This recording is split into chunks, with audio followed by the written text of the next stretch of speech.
എല്ലാവർക്കും പുതിയൊരു എപ്പിസോഡിലേക്ക് വീണ്ടും സ്വാഗതം.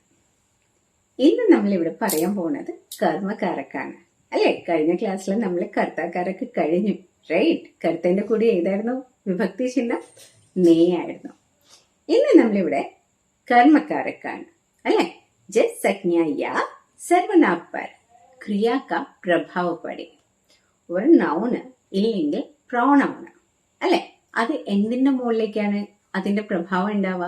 കർമ്മ. കർമ്മ എന്ന് പറഞ്ഞാൽ എന്തായിരുന്നു? What was that? ഓബ്ജക്റ്റ് ആയിരുന്നു അല്ലെ. അതിനെയാണ് നമ്മള് कर्मकारक എന്ന് പറയുന്നത്.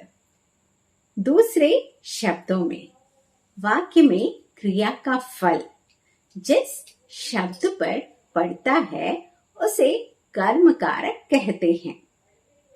इसकी विभक्ति को है. ഇതിന്റെ വിഭക്തി ചിഹ്നം എന്താണ്? को ആണ്. लेकिन कहीं कहीं पर कर्म का चिन्ह लोप होता है. പക്ഷെ ചില സ്ഥലത്ത് എന്തായി മാറും? അതും ഇൻവിസിബിൾ ആയിട്ട് വരാറുണ്ട്. നമ്മൾ പറഞ്ഞിട്ടുണ്ടായിരുന്നു കഴിഞ്ഞതില് അല്ലെ, കർത്താവിന്റെ എന്താണ് പാസ്റ്റ് ടെൻസിലാണ് നമ്മൾ കൂടുതലായിട്ട് യൂസ് ചെയ്യുന്നത് അല്ലെ. പാസ്റ്റ് ടെൻസിൽ മാത്രമേ യൂസ് ചെയ്യുള്ളൂ, പ്രസന്റിന്റെ കൂടിയോ ഫ്യൂച്ചറിന്റെ കൂടിയോ നമ്മൾ യൂസ് ചെയ്യില്ല എന്ന് നമ്മൾ പറഞ്ഞിട്ടുണ്ടായിരുന്നു. അപ്പം ഇവിടെ എന്താണ്, എവിടെയാണ് നമ്മൾ യൂസ് ചെയ്യുന്നത്? കർമ്മിന്റെ കൂടെയാണ് അല്ലെ. ഏതാണ് ഇതിന്റെ വിഭക്തി ചിഹ്നം? ഏതാണ്? കോ ആണ്. മാ ബച്ചേക്കോ സുലാ രഹി ഹെ.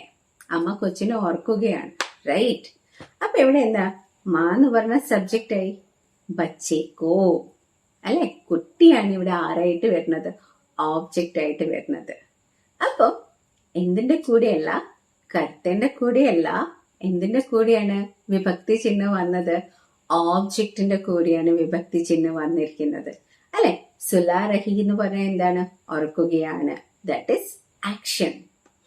ओके, इस वाक्य में सुलाने की क्रिया का प्रभाव बच्चे पर पड़ रहा है അല്ലെ. കൊച്ചിനെ ഓർക്കുന്നു എന്നുള്ള ആ ഒരു ക്രിയ എന്തിലാണ് വരുന്നത്? കൊച്ചിന്റെ ഇതിലേക്കാണ് വരുന്നത്. इसलिए बच्चे को कर्मकारक. അതുകൊണ്ട് തന്നെ കൊച്ചിവിടെ എന്താണ്? കർമ്മക്കാരക്കാണ് അല്ലെ. അപ്പൊ ഇതിന്റെ വിഭക്തി എന്തായി മാറി? കോ. എന്താണ് ഇവിടെ വിഭക്തി എന്തായിട്ടാണ് മാറിയത്? കോ. മീൻസ് ബുലാന, സുലാന, കോസ്ന, പുക്കാർന, ഭഗാന, ഇതൊക്കെ ആക്ഷൻ വേർഡ്സ് ആണ് അല്ലെ. प्रयोग में अगर कर्म संज्ञा हो तो को विभक्ति जरूर लगती है. ഇവിടെ എന്താ പറഞ്ഞത്? ഈ ക്രിയകളുടെ ഒക്കെ ആവശ്യം ഇല്ലെങ്കിൽ ഇതൊക്കെ പ്രയോഗിക്കുന്നത് നമ്മളുടെ നൗണിന്റെ കൂടെ ആണെങ്കിൽ അപ്പൊ എന്തായാലും കോ വിഭക്തി മാത്രമേ വരുള്ളൂ.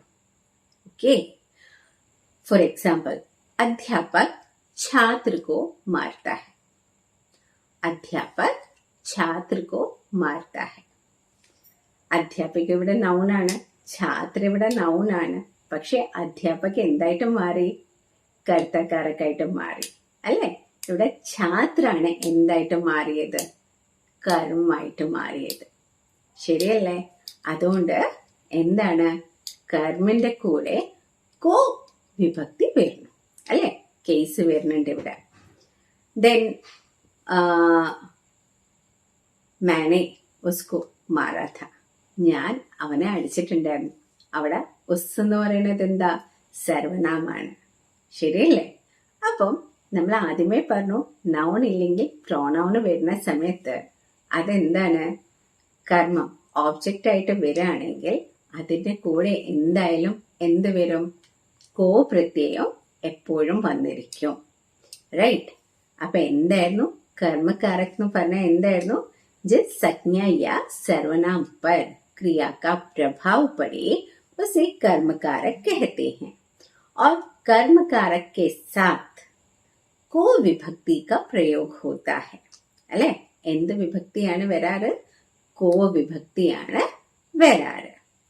ഇതേപോലത്തെ വീഡിയോസ് കാണാനായി നമ്മളുടെ ചാനൽ സബ്സ്ക്രൈബ് ചെയ്യുക, ലൈക്ക് ചെയ്യുക, ഷെയർ ചെയ്യുക. Thank you.